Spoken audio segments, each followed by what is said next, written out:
If you are building websites using the Divi theme and you're working with a one-page navigation, then this tutorial should be helpful. I am going to show you how to style the active link in your menu module so it gets highlighted as the corresponding section scrolls into the viewport.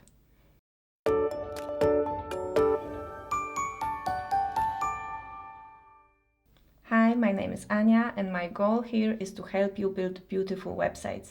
Ever since I released my one-page style theme for Divi Identity, I get asked how I created the navigation, how I made sure the active link gets highlighted when we scroll down the page. So the method I use requires a little bit of JavaScript. It may be considered to be advanced, but if you have a free moment, it all should be very clear after watching this video. It is going to be a replay of a live session I hosted inside my Divi Stylist Academy community a few months ago, because yes, the students inside my program are my main focus lately, and that is probably why I haven't been so active here recently. But the plan is to share a few more useful walkthroughs on my YouTube channel in the upcoming weeks, so make sure to follow, subscribe, join the newsletter or Facebook group, and just keep in touch. Now, you can probably already see that the video is a bit long, so if you're looking for a quick copy and paste solution, head over to my blog post, and if you'd like to fully understand what we're doing, just keep watching. First, I will explain how to set up one-page navigation in WordPress and Divi, and then I will show you the JavaScript and explain what it does. We will use some CSS to style the active link, and I will also show you how to apply this method to a text module for on-page table of contents sort of navigation. And finally, I will show a second, more advanced approach with additional animation and styling. So here it is. Now, first thing, for if you're not sure how that linking to separate sections on a page work, so the first thing we have to make sure is that each section that we want to link to has a correct section ID. This is my sample homepage, and for each of the sections I made sure, if I go to section settings, I just want to show you, this is the first section. In the advanced tab, we have to make sure that the section has ID, and it's just the name without hashtag symbol, so name of our section. And I did that for each section here. The second one, ID is services. Then I have a FAQ section with ID FAQ. And there's one more section in my footer template, so not directly on my page, but in my footer I have this nice big footer with a section ID of contact. Okay, and now if I want to make sure that my menu up here links to the correct section in opposed to a separate page, I have to set that up correctly back in the dashboard, in the appearance menus. And now I wanted to make sure that it's clear, because it's kind of tricky and I know that it can get confusing. So to create a link to a specific section, we have to use custom links.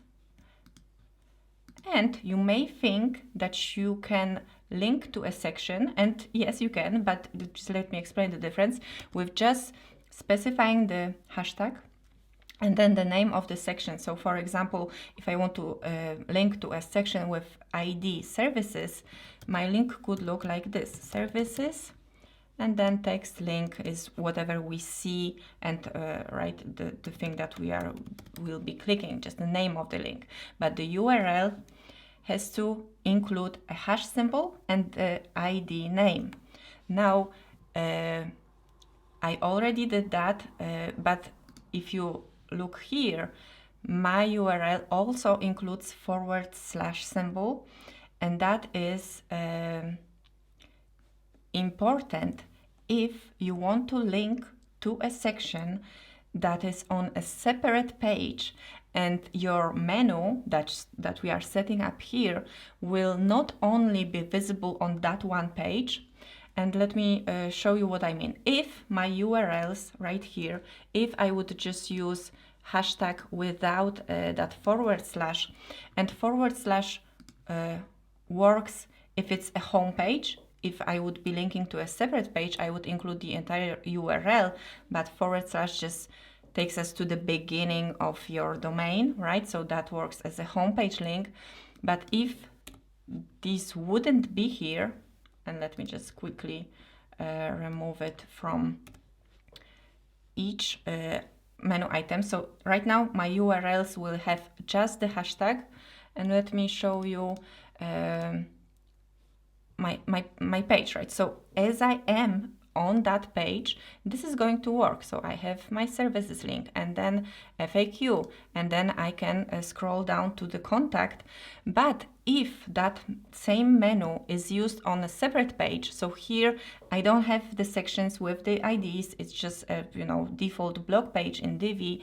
So here, let me just, sorry, I think, yes, that's better. So here, if I click on that link, without the beginning of the URL, it still tries to look for the section right here on the page, which is not here. That is why you either do want to change the URL to be more specific and direct the user to the specific page with that section, or if you are 100% sure that that menu will only be used on the page that includes all the sections with that anchor's names, then you can leave your URLs like this. And I'm changing it back here for my homepage section ID names.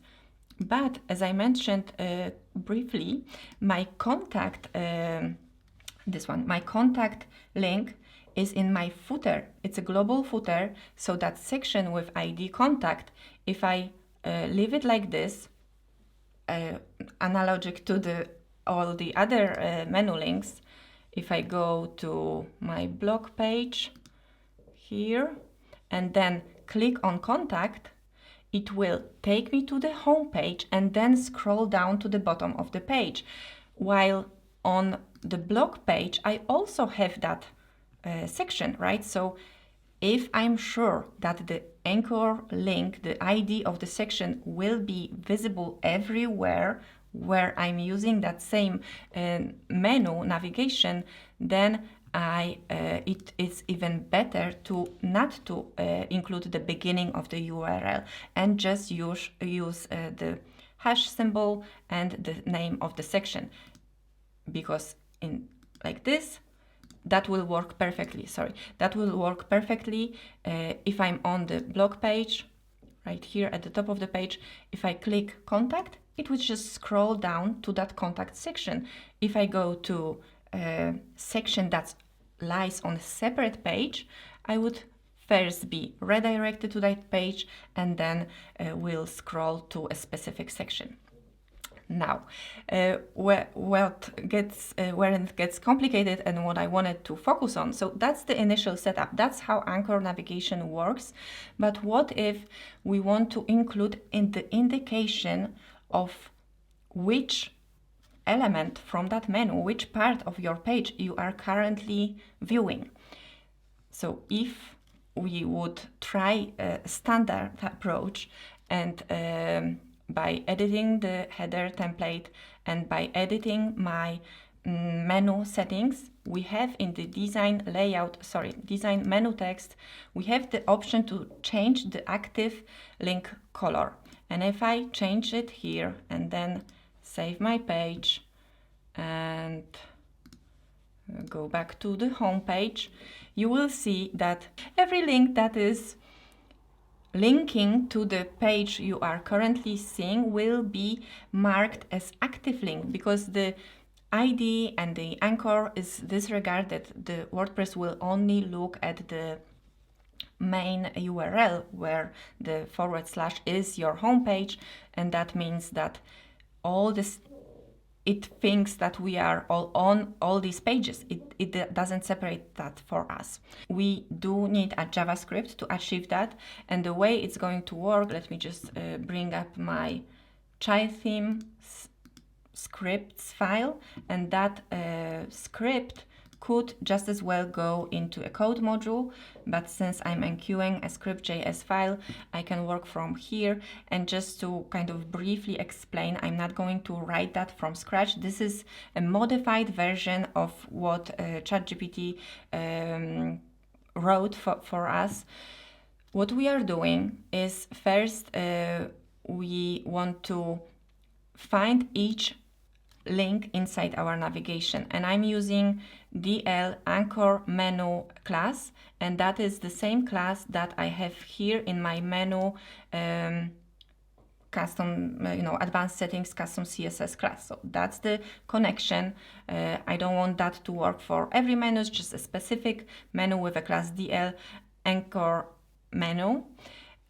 Now, each link inside that menu module will be stored as variable, so we can then work with each link separately. The entire function will be happening on scroll. So as we scroll, because that is what we want, like as we scroll on the page, we want to add a class, active class, to a menu link corresponding with the section that's currently on the screen. So we are defining two additional variables. Scroll position, so that's the scroll top jQuery functions. It's basically a pixel value of how many pixels you scrolled through your site, and then window height, so how tall is our screen currently.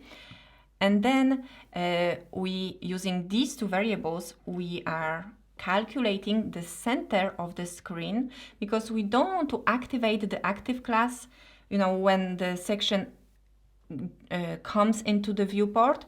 We want to activate it as we kind of already see the content, where it's actually active, not just as it's at the bottom of the screen. So screen center would be the scroll position, so how far away are we from the top of the page, and then plus that half of the screen, so window height divided by 2. So that would be the center of my screen at the current scroll position. And we need that value because then we're going to loop through each section, and for each section we are going to get this section top offset position. So how far from the page, it doesn't matter where we are in, but just how far from the top of the page that section exists on the page. That's our variable. And then we are also looking at the section ID, because that is the connection you see in our let's go to the home page. Section ID attribute. If we look at the HTML structure, that div, that class, that section is a div element with ID about. That's the ID I added in the section settings. So, and it has ETPB section. Every section has that class. So we are looping through each section with a class ETPB section, and then we are storing its top offset and its ID.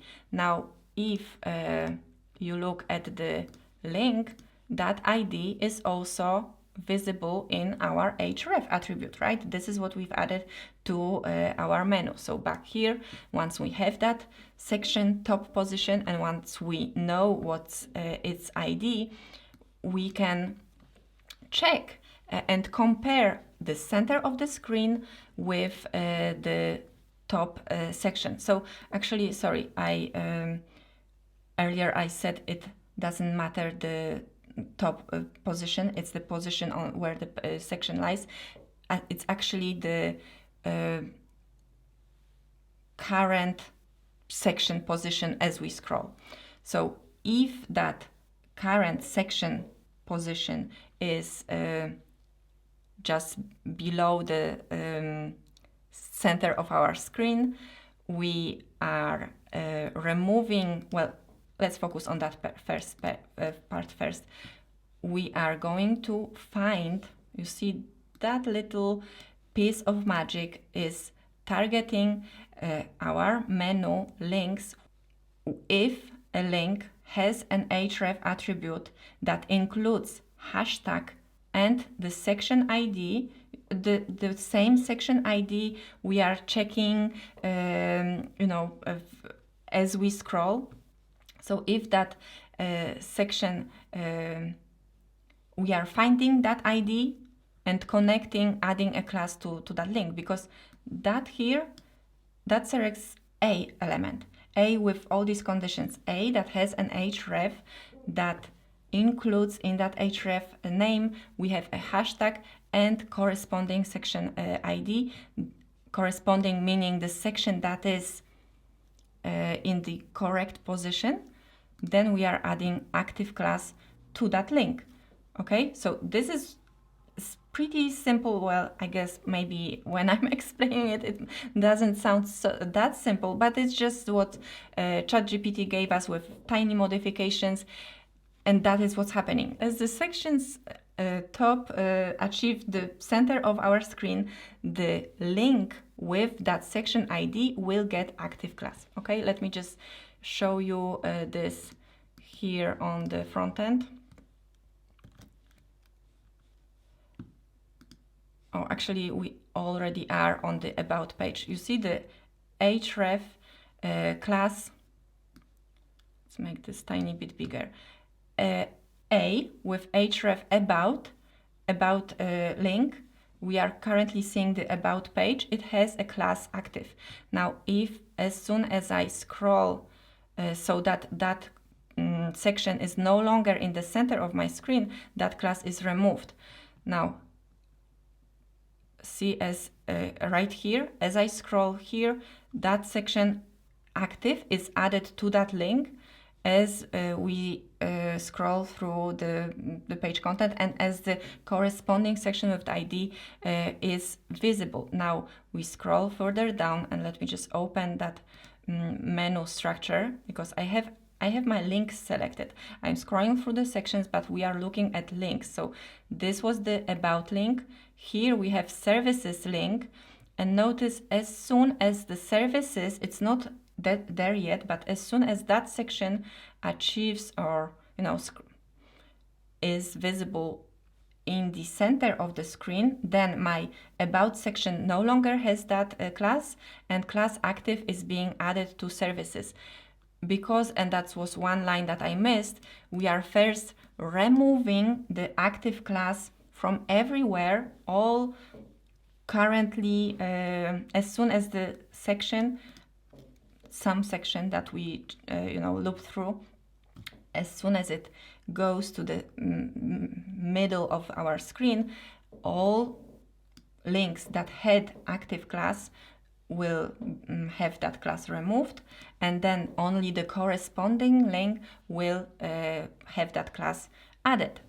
Okay, so now what we can do with that information, and there's a lot of to play with basically, because just as the simplest way we can target that is, and let me use DL anchor menu as my parent. That's I want to target my links inside my navigation when they have the active class.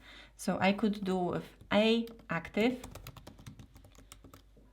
and let's say border 1 pixel solid red, just to see how that works. It's going to look awful, but just as an example, let's close that, refresh the page. You see now, as soon as the About section will be in the middle of the screen, that's where that link gets that active class. I scroll later. I could also, just do this, right? Then the scroll is also happening, not only as I scroll with my mouse, but also as we kind of go through the page content here. So this works well. Let me just quickly kind of give you a few ideas how we can make it look nicer. So instead of, you know, red border, we can, and this is something I'm doing most of the time with my navigation, we can add a before element that will be invisible without the active class, and then it will become visible as that parent gets the active class. So that a little lesson on before pseudo element, so that any link inside my navigation, so a before will have a new element, so content empty. Let's try with 100%, height, let's make it align height 3 pixels, background green yellow. I wonder what that is. Okay, let's see. I'm not sure if it's going to be visible. It's going to be easier to test it from here, but first let's try removing that active active color text. We really don't want that. We can use our own with that custom class, but this isn't going to work for my anchor navigation. So let's just lose that one, exit the builder, refresh so that my style sheet is visible. And now let's see if we can play with that before pseudo element. So my link now has that before. It's still, we have to use, oh wow, that's an awful color, but we still need display block. We can position it absolutely so it doesn't interfere with the rest of the content. And yes, let's make this a different color. So position absolute, and then when you're working with, when you try to create a hover effect with a before or after with a pseudo element, you have to think of the initial state it's going to be, and then how it changes to the state that is going to be visible on hover.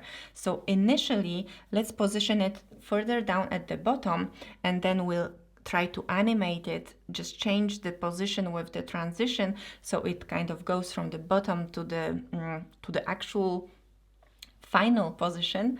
So first bottom -20 pixels, something like that, but that's not going to be the end result. That's where it starts to will start to appear from.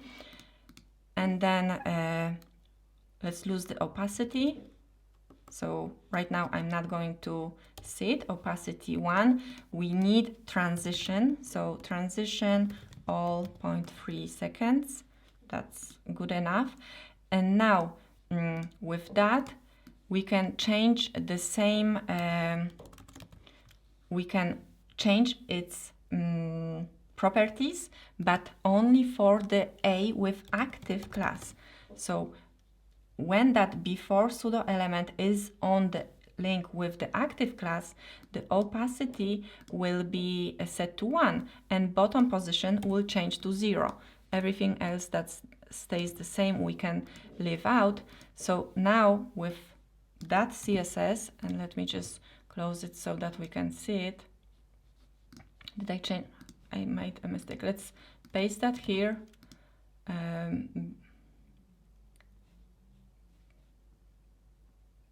Bottom. Okay, let's see what I did wrong.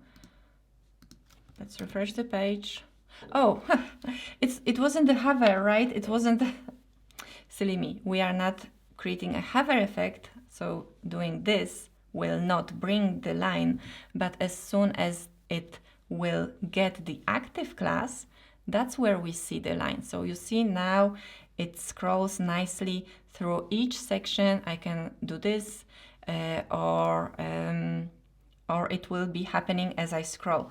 So yes, no mistake in the CSS. We can also try changing the active link color, and that's going to be very similar. So right now the link color is defined by a color property with a CSS generated by the builder. It already uses important tag. So for us to override that, we will also need an important tag.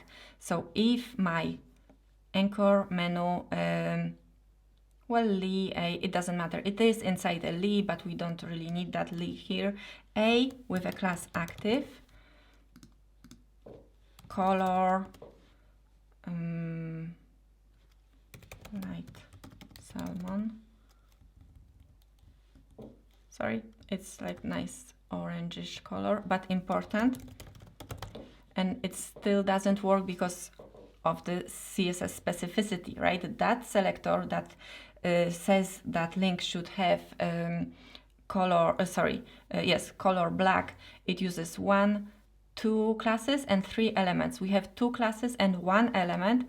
Let's just add an ID, or we could go with additional class. So DL anchor menu, ETPB menu. That's the CSS on the parent, the menu module itself. With that CSS, now my active links color can be changed, and I will add that back to my style sheet, update the file, and here refresh the page. And now we can see as we scroll the page, it's going to show the different color and different hover effect.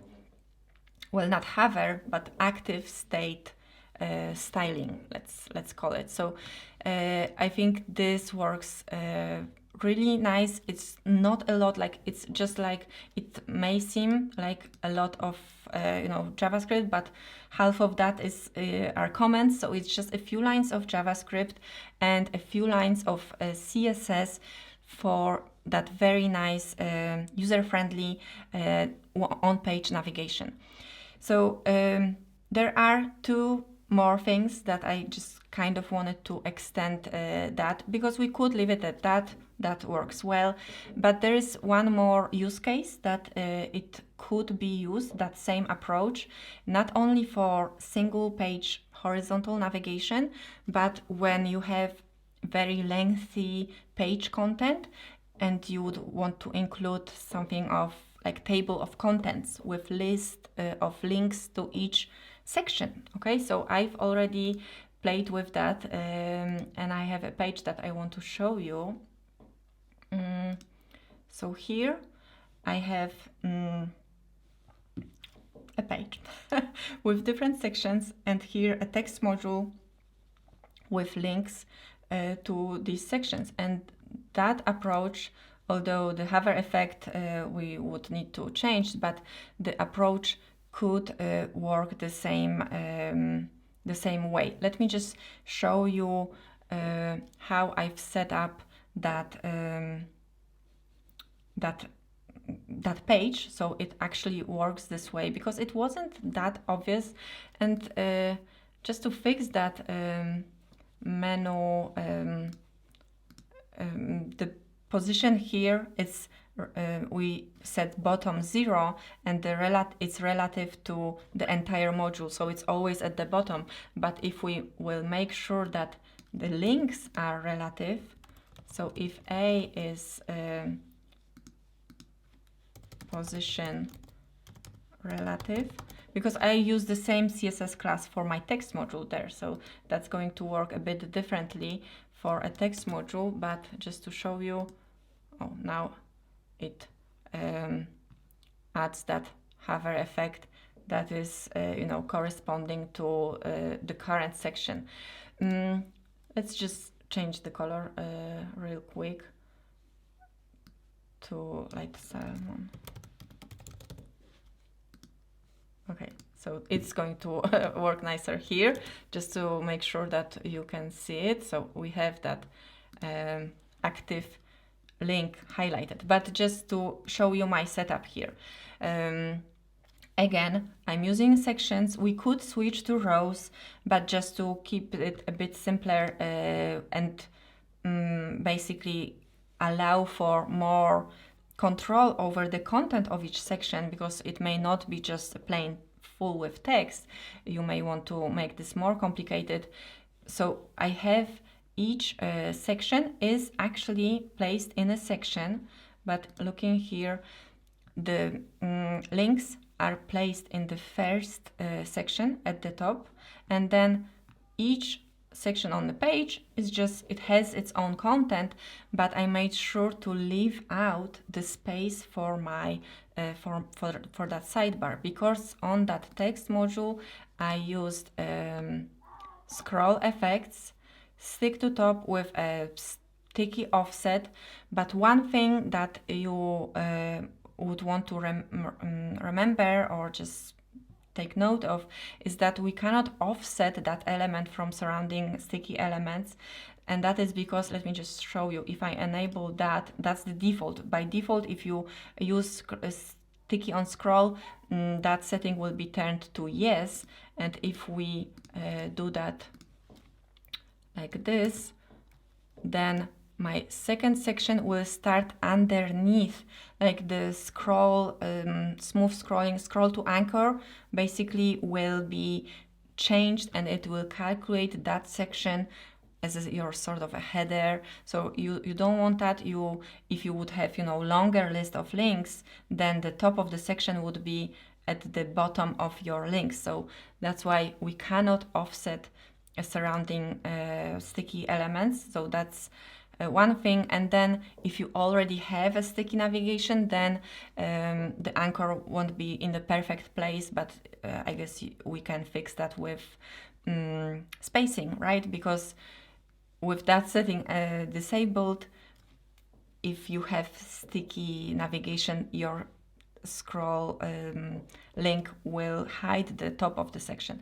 But for simple content, that should work well. So that's one thing you want to make sure.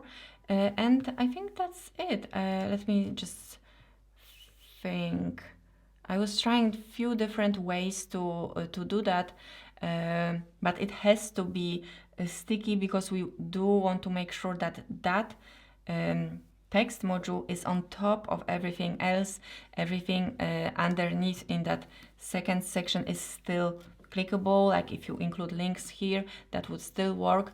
And now, just to kind of make this even more user-friendly, it is a simple text module. So we could to approach for mobile, like it works perfectly on desktop, even with longer links that would still look nice.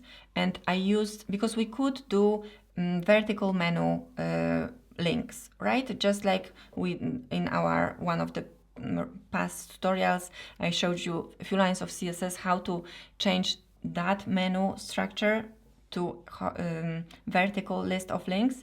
But I don't like using menu for things like that when you are on one page, because with working with actual content, when you're adding a section ID, then it's much quicker to go to a text module. And here I have simple links.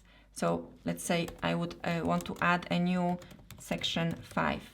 So just a text that I'm highlighting, inserting a link, and that links goes to section 5. Okay, and that well, the URL has to include the hashtag, but the name of that section has to be used as the ID. So if I duplicate my section underneath, change the ID from section 4 to section 5, and also update the text module here so we can see it better, that's all I need. It's easier to work with, different content when you can quickly add it as a link directly here instead of, with every section, because if it's meant to serve well for long content, you would have a lot of different sections with different names, and it may be even different for different pages. While setting this up, it's pretty easy and straightforward. Going back and forth between menu settings and assigning a new menu for that, I think the text module works much better here. So the same code will work for that text module, because what we are using as a variable back here is just any link inside an element with a class DL anchor menu. And here in my text module settings, I've used the same CSS class. So that JavaScript that checks if the section that's currently in the middle of the screen, it will try to find a corresponding link with the same href hashtag value as the section ID, the section that's currently on the screen. So that will work not only for menus, but for a setup like this. And I mentioned I wanted to talk about the mobile version. So this works well on desktop, but tablet, like you wouldn't want to screen through it like this. Well, few options here. Depending on the size of the content, we could make this module tiny and then add a background behind it, so you kind of still can see see the links better. But we could also make room for it. So for example, instead of just playing with the column structure using Flexbox, we could add some space to each section, padding, inner padding for a section or for a row of a value that matches the max width of that text module for tablets. That could, because on tablets we kind of still have the room. And then for phones, if we go to the module settings, advanced scroll effects, stick to top, yes, for desktop and tablet if there's room for it. And then for phones, do not stick, and it's still going to work nice, because this is the first text module on that page. So if you open that site on your phone, you first have your table of contents, and sure, you can scroll to that section. If you have back to top enabled, you can go back. It doesn't have to stay visible on phones, right? If there's a lot of content to read through, you wouldn't want to add more elements and limit the space where the user can actually focus on reading. Here on, this is the desktop, let's see, the tablet view, I think we could still kind of add space to each section here, and then that would fit that text module on the side, or disable it completely, the same as on phones. Okay, there's still a few minutes left, and I wanted to extend that even further, like with simple styling and playing with before and after, or although for the menu module before is safe, we could like there is a lot of different ways we can like style it so that that active menu item looks nice. It could be an underline, we could change the font, we could add some like decorative background, but I'm working on a new shy theme, and I wanted to show you a little sneak peek and a different that uses same method but with a little bit different approach. Let me show you how that works. So similarly, I have the top section right here, and as I scroll down, that active element is highlighted, and then it uses the same, you see this? It goes from one to another in this, instead of showing separate before elements, I have one element that follows the current active section on a page. Okay, so this is a bit more advanced, but I also kind of copy and paste once you understand how it works. So I already tried that on that page, and I will, when I publish the replay, I will share both code snippets. So for a simple approach, and that is the simple approach, and that more, fancier approach, I guess, we have a different bit of code. So let me just comment out that part so I don't lose it. And this is the bonus code I've been working on these past few days. So very similar, but with a slight difference. Now, the reason it was tricky is that when you have an element, you have to define its position. It has to be positioned absolutely relative to something, and if it's the same element, we cannot make it once it relative to that li and once to this li. Like if it's inside, sorry, I'm explaining it wrong. Let me just show you this in HTML structure here.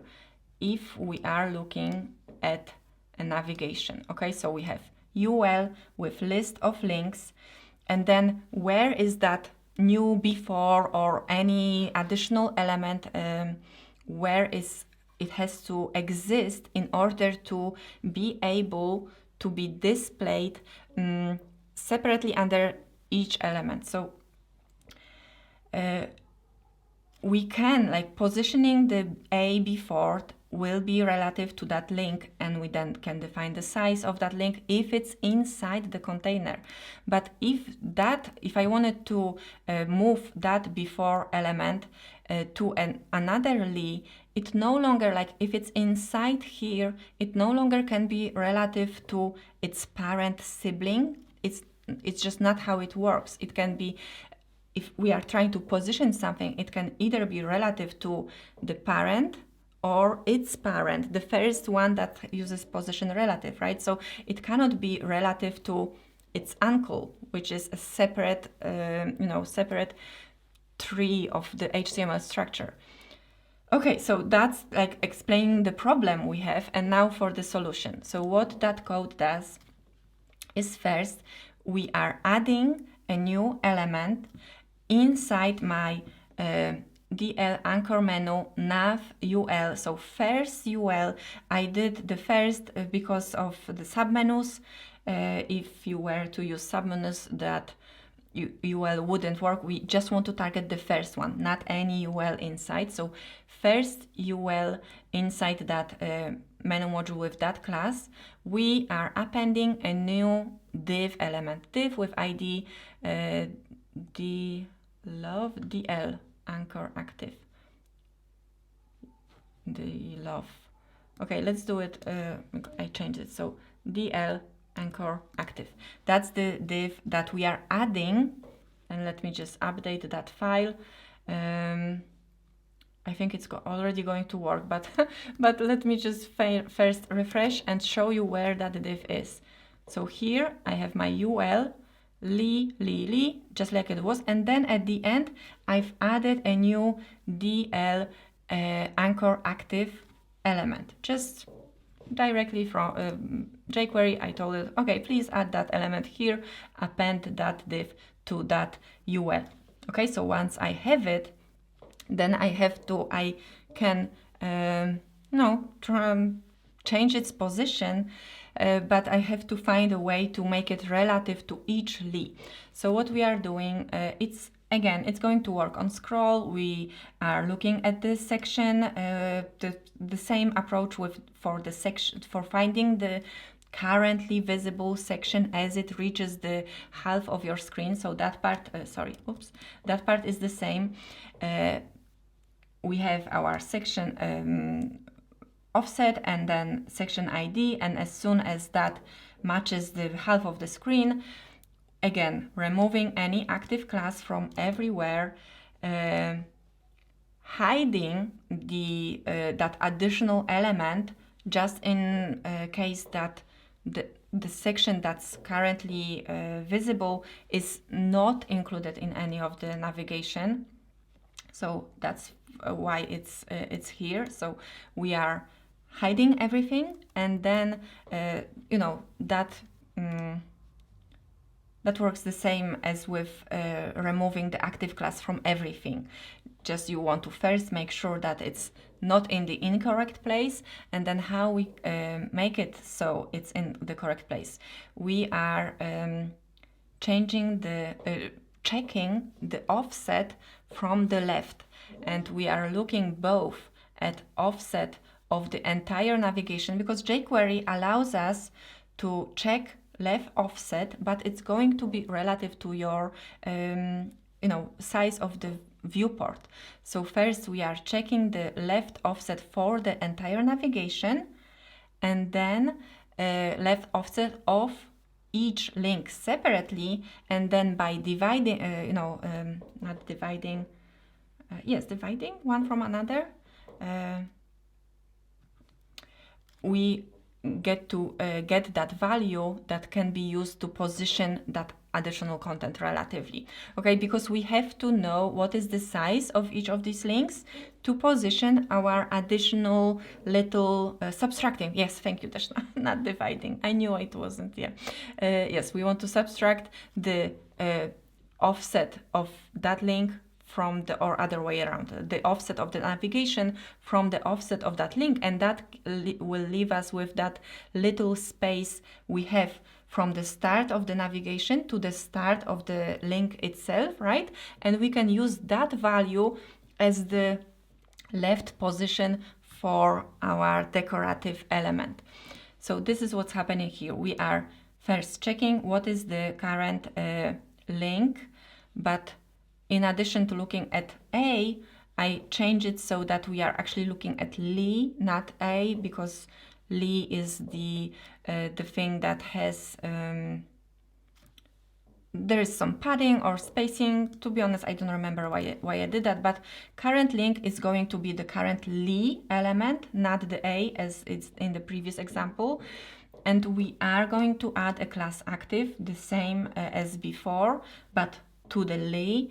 And then if the, let's see, current link length,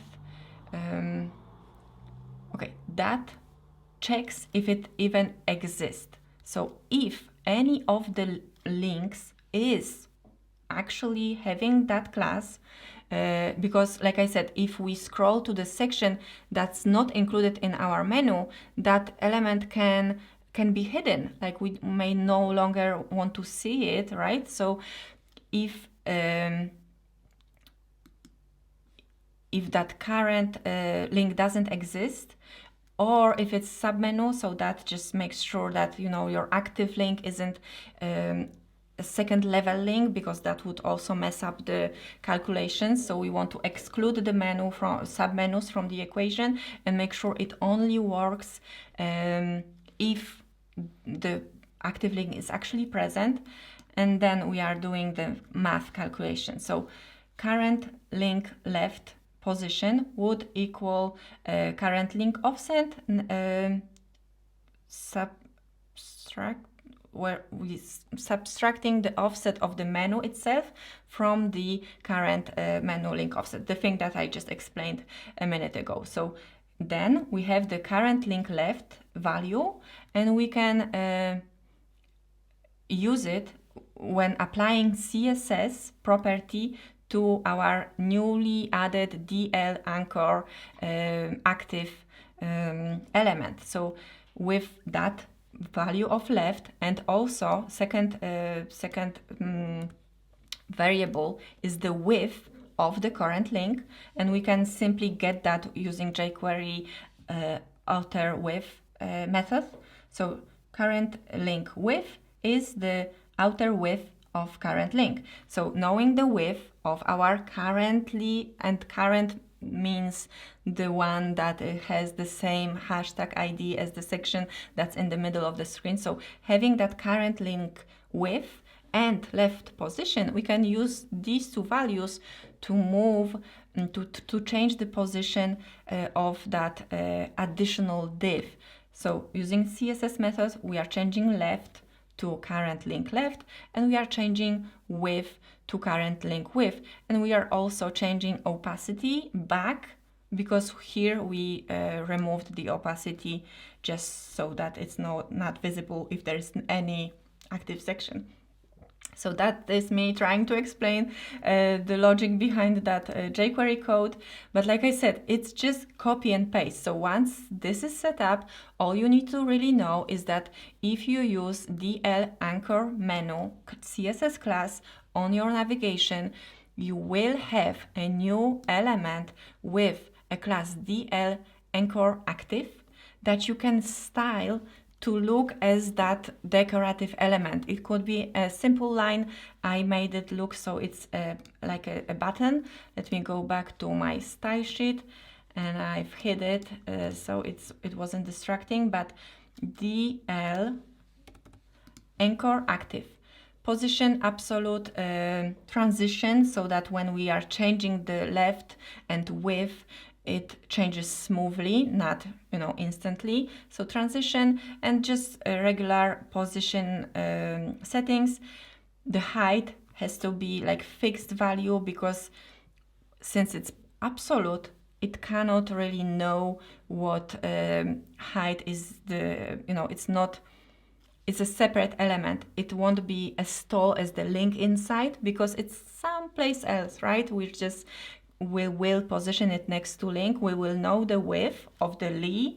And then, you can style it to really edit that so that it looks like as you like. But just let me update that with that CSS left as is. This is what it's going to look like. Let's refresh that page. So I already went through. So at the top, nothing is selected. And as I scroll, we have about, services, and it moves smoothly to the current section you want to see, which I think is, just so nice. So hopefully you will make good use of it. Like I said, changing just a few CSS properties from making it look like a button. If we were to change, you see now we have that div, and instead of height 40 pixels, we can do height 3 pixels, and then my orange background, and then the top position I use margin negative of the height. So instead of going this way, we could go this way. Or it really doesn't matter what would be the actual style that you choose, but let's say we want something like that. And like I said, it's relative to the li, and the li's have the padding. So if I wanted to that button look, that was the reason for the change. Like if you would want to make this smaller, like you can play with padding, margins, transforming. There's like a lot of pretty relatively easy properties that can be applied. So this is a different version of that same effect. So hopefully, like I said, you will make good use of it. Oh, my English was like the worst today, so my apologies. But hopefully the code and the content it will be stored safely in our walkthrough space, so you can go back to it, just copy and paste.